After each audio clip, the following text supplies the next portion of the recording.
as we all know on the channel, we have loads of wrestling fans, and we've been watching loads of events together and interviewing people over the years.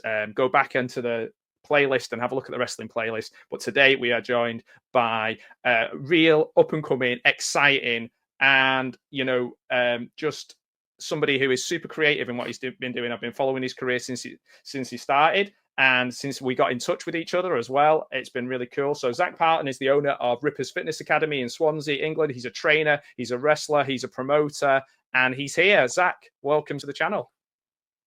Oh yeah, hello there and hello everyone. Thank you, Matt, so much for having me on the show. And like you said, thank you for reaching out. It has been a true honor and proper nice to have this kind of friendship with you. And like I said, really excited to be here today.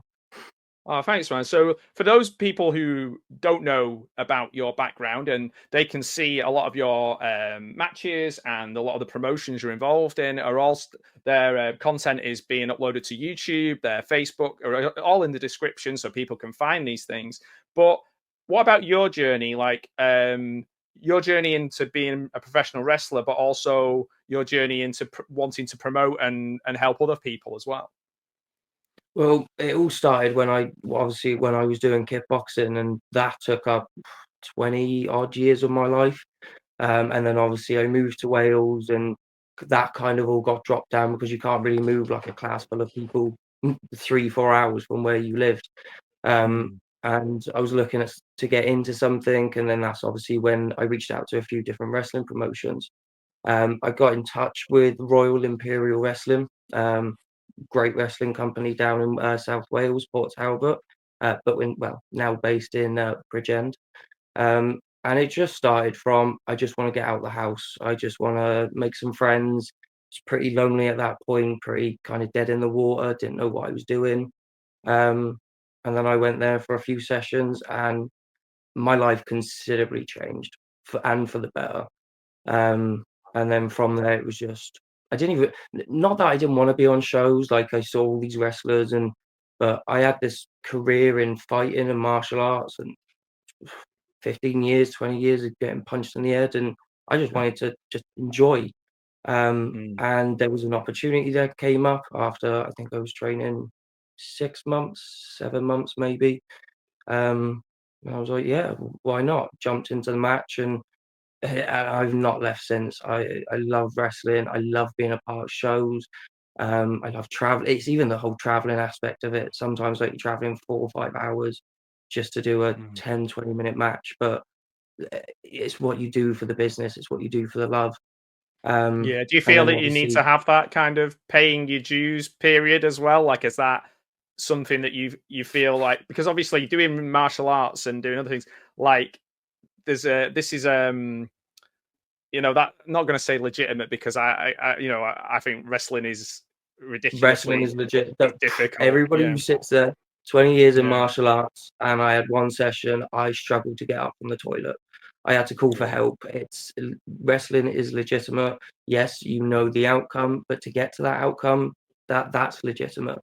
Yeah. It's when Yeah. people go, it's fake, TV's fake, but all of this kind of things, you're working together to put something on for you, the fans, and Yeah. also for yourself because you love doing what you're doing.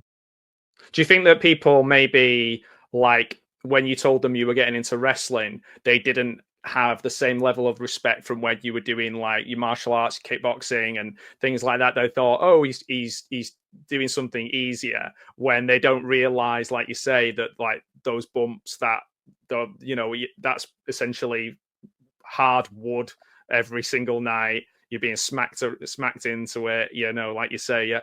Did you have to educate some people that you knew about that?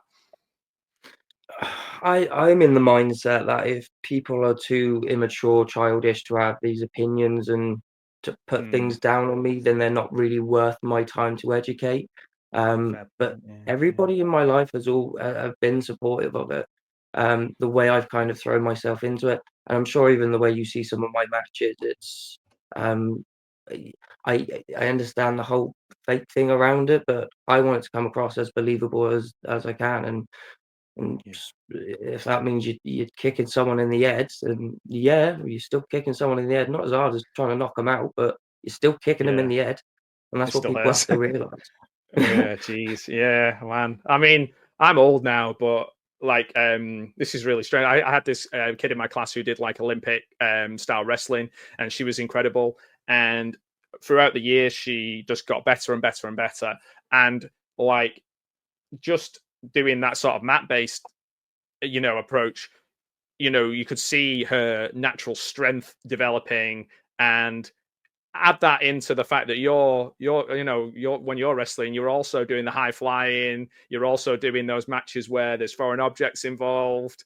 um it's a real combination of skills, isn't it? You're not just having to hold somebody down and that's it, that's the fall. You've got to really add a lot of skills into it. So what sort of challenges, as when you were training, what sort of challenges did you have? Was it almost harder because you had that other training, or did that training help? Like, it helped, don't get me wrong, like, things like bumps, rolls, and just everything like that kind of it did help and take that aspect away of like, well, I've spent 20 years getting beaten up. Like I can take beaten up in the ring as well, but it doesn't Yeah, excuse the fact that you're still getting beaten up in the ring. It's like I said, it did help, but there's so many things I needed to learn. I learned. I still need to learn. Yeah, it's not like oh, martial artists can do this just because they can do that. Like I yeah, said, it helped a lot, but, um, I tell you what, the one of the worst things about going into training, and even like you said then, because of my stature, oh, you have to high fly. I'm scared of heights. I'm scared of jumping. same, I'm scared of all these same. boing, boing, boing. But Yeah, because of that's what you do as a not you do as a character, but that's what people expect from you, and that's what mm. they want to see. It's like, well, I have to get used to this, and I want to do this for you. Do you know what I That's mean? interesting. So Because I remember reading about Johnny Gargano being like a smaller wrestler, and how the expectation was that he was going to be a real high flyer, but he didn't like heights. And watching his matches, where a lot of the time it's going through the middle rope or around, and kind of using his size creatively. Um, it made me think about that when I was watching some of your matches, because you are very creative in the way that because you don't just do one style of matches, do you? I've seen you in some hardcore stuff. I have seen you flying around, but I've also seen some like intergender. I've seen some tag. I've seen a lot of different things in your sort of short career. Um, that's a real challenge in itself, isn't it? So like, what do you prefer? Do you like a sort of a mat classic, or do you like something where it's down and dirty and getting laying the shots in? well, this is even the thing, like, even being a promoter, like, I as as a wrestler, like, I like doing I like making people happy, and I like people going, "Well, Mhm, that was good," or, "I enjoyed that," or this. But mhm. as a wrestler, going to a show, I have to adapt myself to what the promoter wants me to be. So even when I Yeah. promote a show, if I've got a 6 foot giant versus a 5'5" guy, which I've seen before and mostly be a part of, it's like you don't expect the 5'5" guy to be lifting him up, and even though he can, Mm. it's not going to happen. You expect this little guy to get thrown around, and so Yeah. in my eyes, if I'm going to be doing that and I'm going to be a part of that match, then to make it believable and to get the best reaction, you got to take sacrifices and compromises. It's the way in That's the really wrestling world. It's not interesting. always about looking good. Yeah, yeah, and not yeah, like you say, yeah, about not making, because that takes us into really promotion. Is that your creative side? You're able to look at yourself as a piece within the jigsaw, and how you maybe saw other people and thought, oh, I could just see them doing this, and it wasn't reflected in what you were doing. You were like, oh, I want to make this happen myself. Like, you're kind of almost talent spotting as you were working with people. I wouldn't say talent spotting. Definitely seeing people who are happy to kind of do what's needed for business or do what's needed for the show, not Yeah. themselves. Because at the end of the day, when Mm. you're on a show or a promoter's booked you, it's not always about you unless you are the star boy and you're being paid hundreds to come in. It's not about you. It's about the show. Mm. It's about the fans. So what you can do, Yeah. if say if you're second or third, if you're at a specific spot to build up to a match behind you, or you're at that match to bring everyone home or take everyone sat, you've got to do the spot you're there for. And like I Mm. said, if it's not always about doing what you like doing. So whether you're doing a tag team match and you've got to make three people, all four people look good, not just one person, and you've got to come up with a creative way that the fans are going to love, stuff like that. Not just, well, I'm going to go out there, I'm going to do this, this, and this. You can do that, and then we'll go home. No, Right. it's not Yeah. just it's not just push it together and let's do it. It's no, I want a show put together where the fans are invested at every single point, and then it culminates in the main event.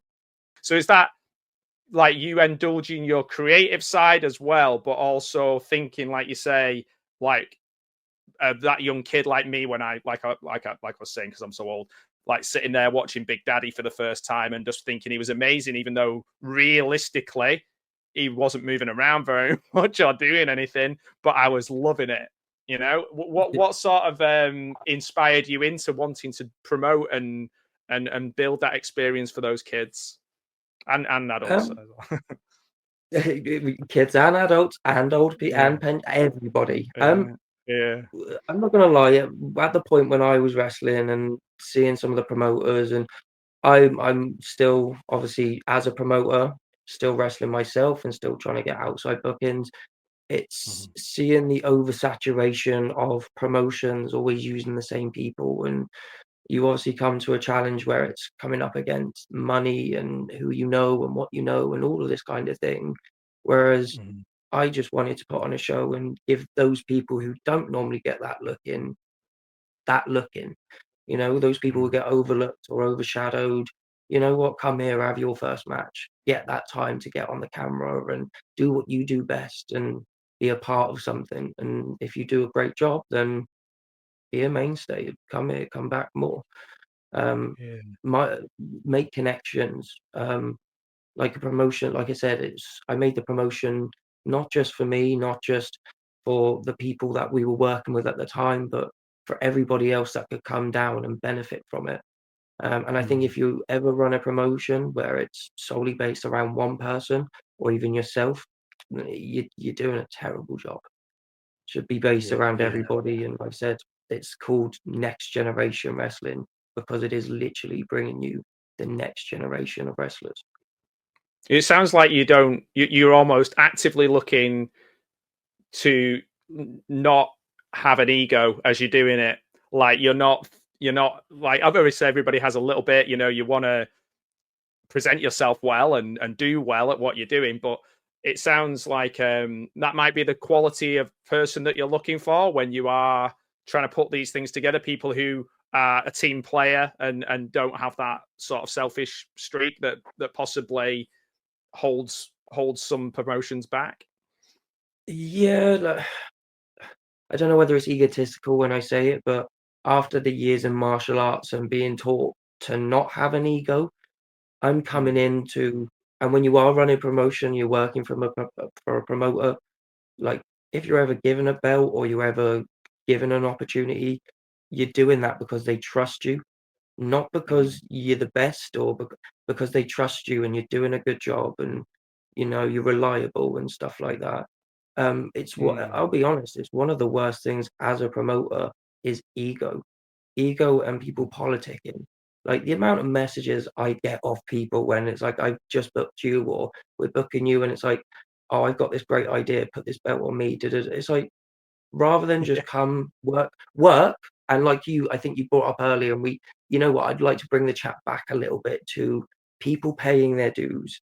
I was Mm, told, and every time I'm booked outside, you're the first person there, you're the last person to leave.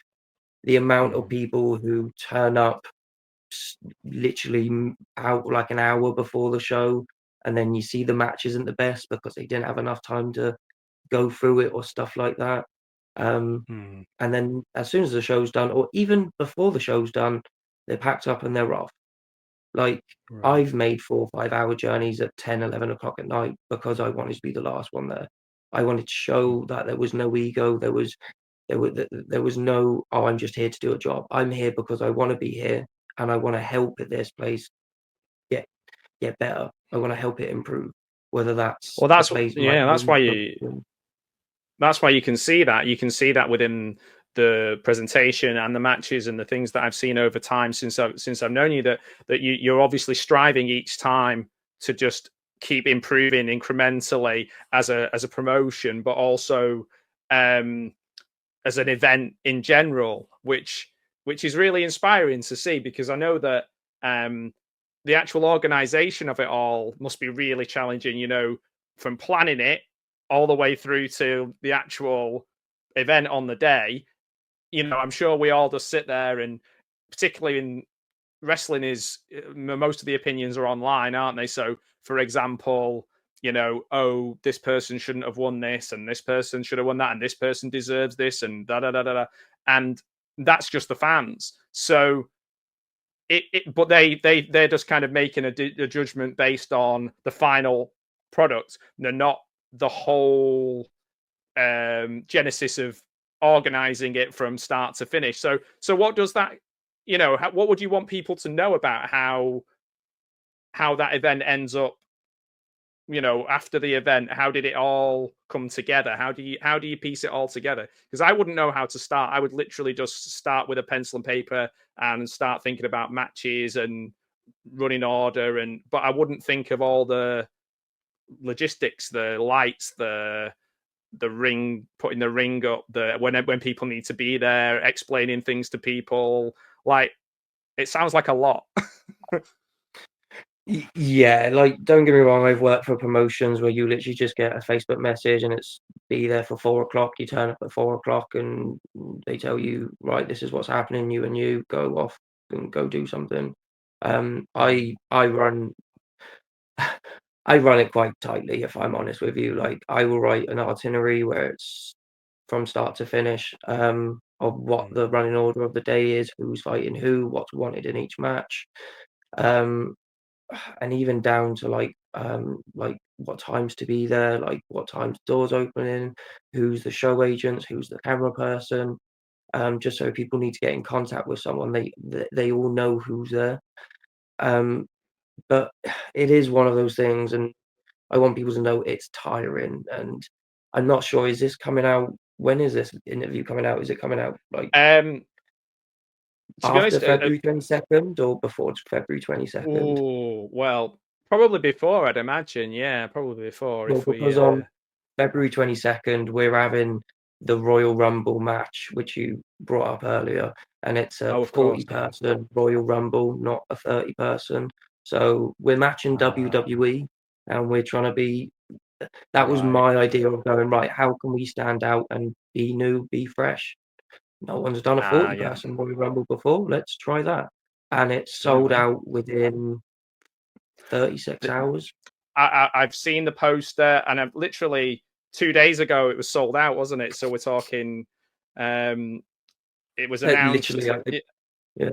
Yeah, that's mad. It was announced, and then it was sold out. So that actually leads on quite well. So obviously you're building that fan base. People know that they're going to get a good show, and they put their money where their mouth is straight away. They're like, "Yep, I'm going to get down there. I'm going to watch this." Um, what what do you put that down to? Is it things like that where you're like, "We're going to actually push the envelope a bit and do something a little bit different"? Yeah, like now it's hard because I don't really want to shoot myself in the foot and go, when you come to Next Generation Wrestling or even Royal Imperial Wrestling, you may not see the every match is going to be the best 5-star match in the world, uh, but you'll come down and every match will be enjoyable, whether it's a handicap match with a man and his toy duck versus another man. But it was an instant classic. You laugh. It was brilliant. No, There do you was know? a It's funny. Sorry to interrupt, but I was just thinking, like comedy wrestling, and there's comedy wrestling. Like, say, I'm a big fan of Colt Cabana. I thought, like, I think Chelsea Green is brilliant at that style. It's so underrated. People really do not. And there's a British history there as well of some really funny, entertaining matches. And people sometimes just sort of, like you say, laugh in a way and just like put it to one side. But the skill involved in doing that and pulling it off technically as well is amazing, isn't it? Yeah, like especially when you've got that power in your hands, when it's like, right, it's down to, are you going to be loved or are you going to be hated? Well, it all matters what you're promoted like and how you're booked. Um, but yeah, it's given that fans, like, I wouldn't say it's comedy based, like there are comedy Mm. aspects of it, but Yeah, yeah. I think that's what makes it special. It doesn't matter what gender you are, how old you are, what you like, what you don't like. You'll go there and you'll see things and you'll see people that you're like, yeah, I'll come back and watch this. I'm now invested. We have Mm. storylines that are going on 4 or 5 months long, and people are coming back every month just because they want to see the end of what's happening. Like even one of the most recent ones, one of the most favorite matches and angles, all of this kind of thing, whatever you want to call it, was Leno James versus LDJ.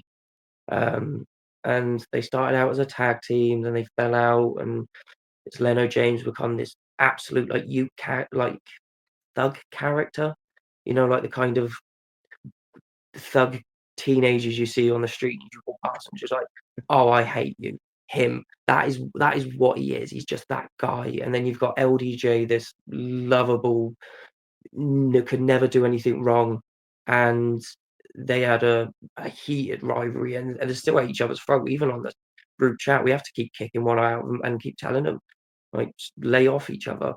And they had this Falls Count Anywhere match, and it was just the way everything was planned and everything was booked and everything happened and everyone did their job. No one got cocky, no one got an ego. They just did what they were told. The outcome of it was brilliant, and it was happy to be there and watch it and be a part of that and be know that, yeah, we made this Yeah, you're happen. right. Their characters are very defined as well, aren't they? They're very clear. Like their look is very different to each other. So like you instantly know, like you say, that Leno James has got that kind of yeah, sort of obnoxious. Even the jacket, even the like, it's like I saw him like in like a kind of like a puffer jacket kind of thing, and I was like, oh, I get it, I get his character. Right. I see him with one glove on sometimes. I'm like, I just want to slap you. Like, where's the other glove? Take that glove off. Like, I don't get it. And But people that's don't him. realize as well, like when they're watching the clips, like a lot of the performers that you have are like, you know, 18, 19 years old, and learning their trade, and but also creating characters. And like you said, I think it's interesting that people are seeing storylines develop over time rather than just individual matches. Like you say, you maybe get a message from a promoter, you're doing this, and there's not a long term approach to it or evolution of what you're doing. So is that your kind of aspiration, or to build on those memorable moments? And like, is that how you're going to grow, by continuing those storylines, building like a history with all these characters? Yeah, like it's like we've definitely got like what's that word? Like the forefront of next gen, the people who were there originally and the people who were there at the Yeah. backstage and behind the scenes and the ones pushing, the ones working. And like I said, yet again, not working for themselves, not asking for things themselves, but wanting the show to be better. And they were obviously the ones who are like working towards and trying to make it a great thing. And I don't know, like yet again, my aspirations isn't it's not to make hundreds and not to have these big shows, and it's yet Mm. again to give those people that next opportunity, that chance to shine. Um, but yeah, like to don't know, just not the aspirations of the show, but the aspirations of next gen. Keep it next Yeah. generation. Keep it Like that fresh. Keep collect it new. yeah, that collective of yeah, not just about you, but the whole thing, the whole group. Sounds really exciting, actually. Like, the British scene is something that I I've kind of I think I said to you before, I've watched things, I've gone to sort of seen Preston wrestling go through a bit of a boom, and Grand Pro, and um, obviously there was the sort of massive boom that ended up becoming more of a cherry picking operation, where WWE kind of took the key players out of those groups to the point where they didn't really exist anymore. But how does from your experience traveling around, where's British wrestling right now? What's how has it evolved to this point? Because there's so many incredible entertainers, whether they're in Scotland, and I used to love watching ICW, and there's um Progress were huge. Blimey, I even remember watching Alex Shane on cable TV and people like that back. So like these are all little bits of independent history that maybe people have forgot. But where is it now? Like, is it, like you say, there's a lot of different promotions, but what's kind of connecting with the people? What's the state of British wrestling now in your eyes as a performer or as a promoter? It's one of those, like, I honestly say it's in one of the best states ever. Like, Okay. you're getting sold out shows from every promotion. Um, but then that's where I find that it lacks, is because every promotion uses the same kind of people rather than keep it fresh and stuff like that. So I think if the British wrestling scene didn't chuck all their eggs into one basket with a few wrestlers sometimes and gave those others opportunities, then I think you might see it flourish even more. Like, there's some incredible talent out there at the moment that doesn't really get booked and doesn't really get the limelight. Like, what are the main ones? Like, we've got Temple of Light, which is Alex Connors, Leighton LeBlanc, and Lenny Lynch. Three of the best wrestlers I could ever think of. And maybe they're not flippy, they're not doing these incredible moves, but if story-wise, getting you invested, getting that reaction you want, the best there is. But then yet again, I don't believe they get as much limelight as they should. Same with a lot of the talent we use. Nate Riley, brilliant talent, just doesn't. I just don't see him as much as I think I should. As I think I should. Um, Hmm. Dale Johnson's And that another one, but then again, I'm seeing him pop up a little bit here and there.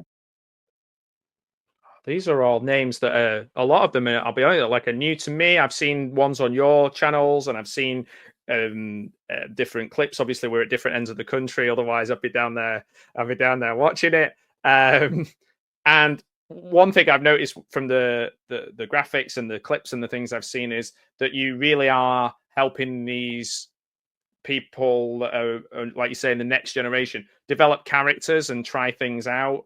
Like you said before, I watched a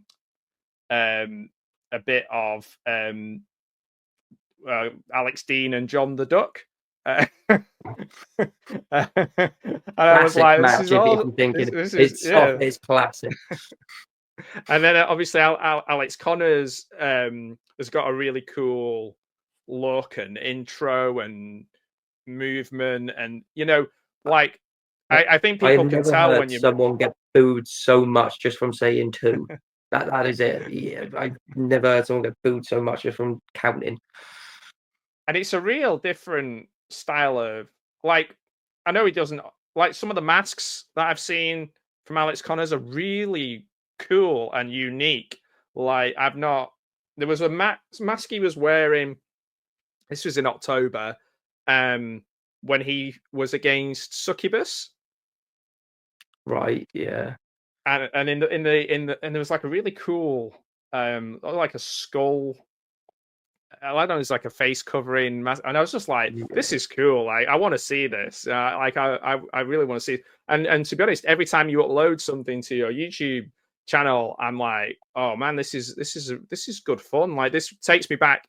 And sometimes this gets put in a negative slant because of things that have happened. But I used to be a massive fan of Chikara, and like for me, Chikara was just so much fun, and like so many of those people have gone on and had massive, massive careers, but they were building characters in such a fun way. But the looks were unique, and it was just bright, and it felt massive in scope in quite small, arenas. Like sometimes I'd see Chikara and you'd have like say 20, 25 people there, but I was buying those DVDs and getting them over from Philadelphia and like absolutely loving it. It was just like nothing else.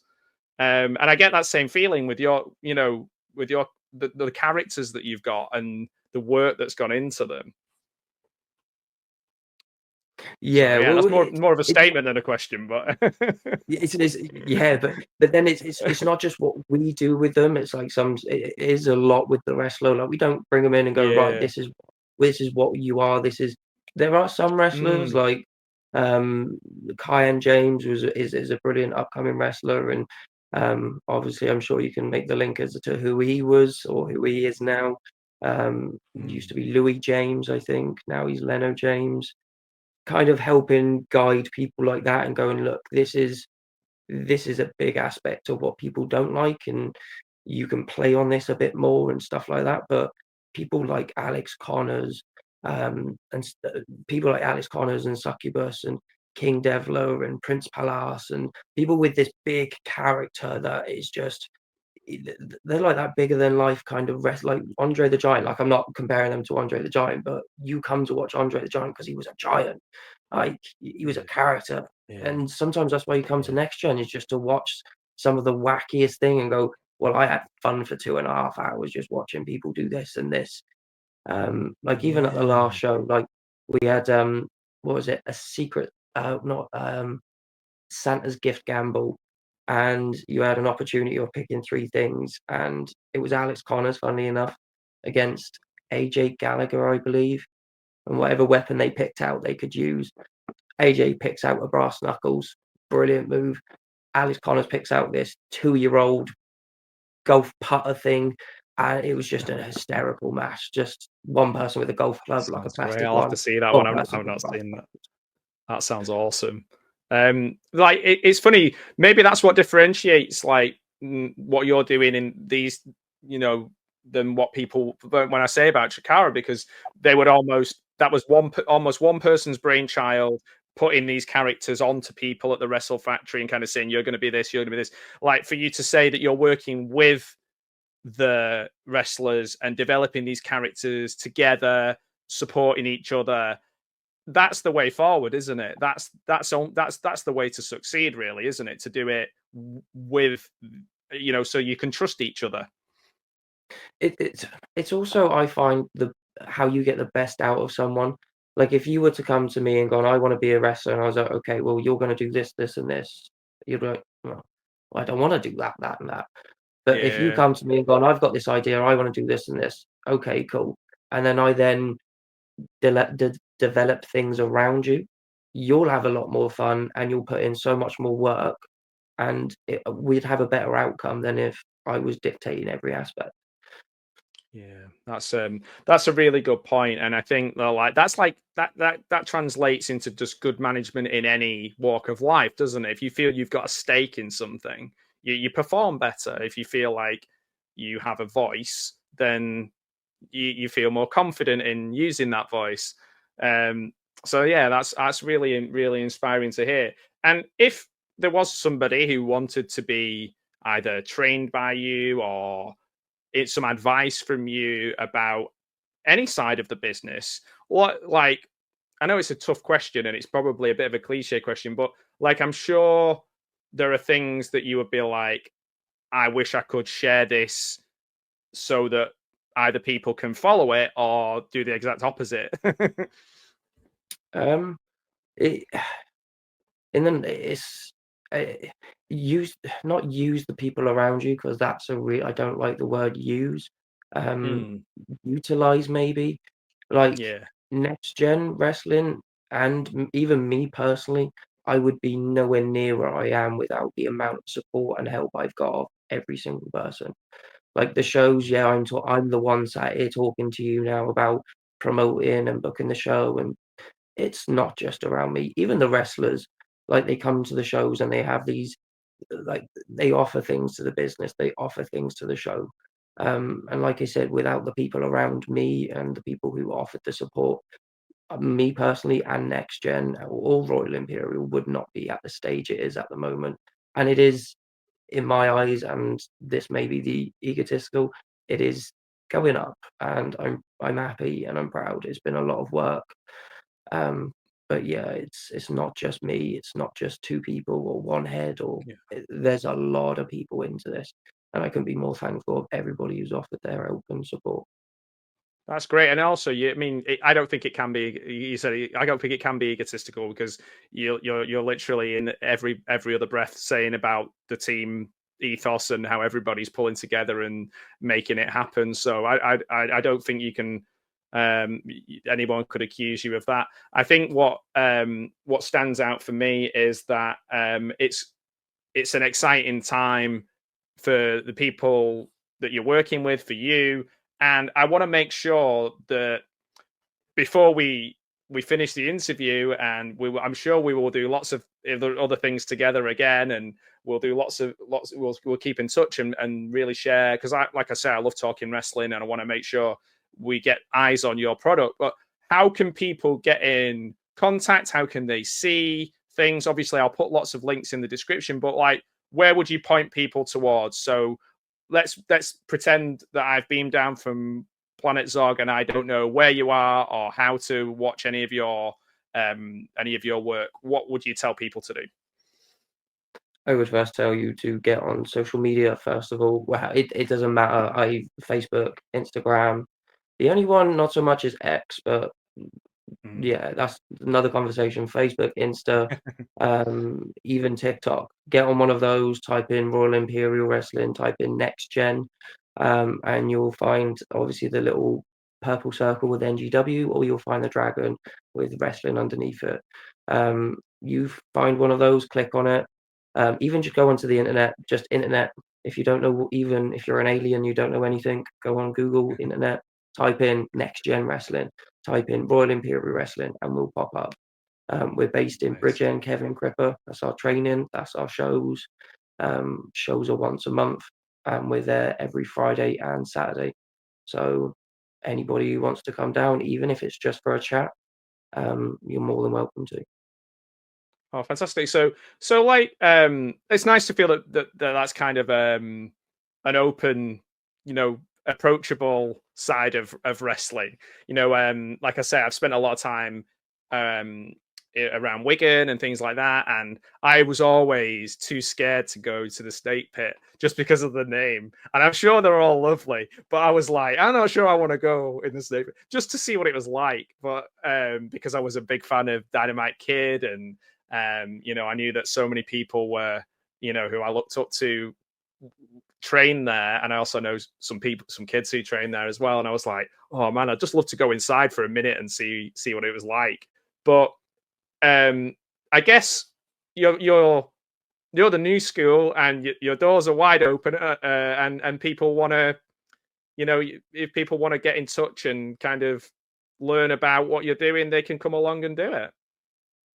Yeah, no, that's completely right. And whether you think you're a wrestler, even if you want to become a referee, or you want to work on like your photography skills, or if you've got a college project to work on videography, like we're there to help everyone. We do a lot for the community as it is. We're wanting to do more, and we're happy to help out anybody who wants to hone in on some skills. Like I said, whether it's even if it is camera skills, or they won't come down and go, well, I want to be MC for the night, or I want to do this. Oh man. We'll try and make it Oh. happen. It's all I about wish I working was towards. 20 odd years younger. I'd be doing and obviously lived the other side, because I that's exactly what I would have loved to have heard when I was a kid. Because in fact, funnily enough, I was looking through some old things because I had some boxes in the garage, and I found my old tape trading catalogs. And I was just thinking, like, the only way I could find out what was going on was kind of waiting months until I could get them sent to me in VHS. And obviously, way after these events had all happened, or when Superstars of Wrestling magazine became Power Slam as well. And I used to be like pouring through all the things just to find out what was going on. But if somebody had said to me then, oh, like, you could learn how to do commentary on or you could learn how to use the camera, or even like be the Michael Buffer of of the thing. Like, you'd just be, I would have been like, let's go. So like, it's such a great opportunity. It's so, especially for young people, we don't have a lot of youth projects and youth services anymore. Youth clubs, there really aren't that many. I know that for a fact. And this is the kind of thing where people like you, who are, who have some get up and go, are helping out, and I really appreciate that. So thanks for that, man. That's it's so cool to hear. I Next don't want it events. just being thought of the young people though. Myself, I'm Yeah, true. 27. We've got some Wow, old, you're well, not ancient, old, man. but 40, 50. Oh, thank you. But yeah, any age, don't have to be young, but it is giving that opportunity to those who don't think that there is that opportunity there to have. That's true. I could be like, this might be a reference that goes, I could be like the May Young of your or the fabulous Moolah, or a male. But so in terms of events coming up, and obviously we mentioned earlier on the Rumble, which I completely made a mess of. So I want to make sure we get that nice and clear. That's sold out, but there is a lot coming up next gen. There's a lot coming up. Royal Imperial. How can people watch or go and see? I know is Syndicate is sold out. Syndicate is sold out. I will be honest, I will be going down to the venue and seeing if I can get some more chairs in there, because there are a lot of the families who do normally come to the shows who are disappointed that they can't come because it's sold out. And yet again, I want to do it for the crowd, and if I can safely fit more people in there, then that's what we'll be doing, just so more people can be there to witness it. And is there anything else you can kind of let us into in what's coming up without giving too Um, much away? What with the Rumble, where we've got all three Just, belts on the line. I know, obviously, as you would normally have. I know you've got, I believe there may be a multi-person match, where the winner goes last and winner goes last and the loser goes first in the Rumble. But as much as that I can say, you just have to watch on social media to see the entrance and who the title matches are involving. That's that's next brilliant. gen, obviously, for February. And then March 29th, I believe, last Saturday in March, is when Royal Imperial will bring you Grand Slam. So, yeah. So there's Nice. some big shows coming up recently. And obviously, if you want to be a part of it, all you got to do is follow the social media at Next Gen Wrestling or Royal Imperial Wrestling. Oh, that's fantastic. And I really implore people to do that and support, what you're doing, because it not just because it's a great thing that you're doing, but because it's really entertaining. Like, everything that I've seen, I've really enjoyed. And I would say I'm quite a discerning wrestling fan, in the sense of, like, if it's not connecting to me, I stop watching and I watch a different promotion. And I haven't I haven't stopped watching the things that you've been posting, and I haven't the only thing I would say is I'm just gutted that I live so far away now. And this always happens. This always happens whenever I move somewhere away. From the further away I get, cool stuff happens, and it's always dead fast. I'm really interested in how things go, and I'm also really excited. There will be, we'll talk to you. Hopefully, I'll talk to some of the wrestlers coming up soon, and we'll really hear loads more about next gen, loads more about Royal Imperial, and just gets lots of eyes on it, because it's just so much fun. So, Zac, it's been an absolute pleasure talking to you, my friend, and I just really implore people to go and follow all those links. Get down there if you can. Um, Go on the YouTube channel. Matches are being dropped on there all the time. I'm using the phrase "drop" because I'm trying to be young. And yeah, I'm really excited to see what people think about what you're doing, the interview, and hopefully everybody who watches this channel, if you can go and subscribe to all of Zac's socials, all of his promotions and promotions that he worked with, and the other wrestlers as well. Through Zac, I've actually been like following on social media a lot of the other wrestlers as well from your promotions. So like kind of learning more about their characters and their names, and just what about what they're doing. So yeah, it's been really cool. Thanks, man. I appreciate Well, it. no, well, honestly, man, it's been an honor and an absolute pleasure being here today. So thank you more than anything for inviting me, and thank you for listening as well. Anytime you will, no, you will be back. It's been fascinating hearing that side of it as well, because like that, yes, we hear shoot interviews and behind the scenes stuff, but like from you've done this from the ground up, and that's pretty amazing.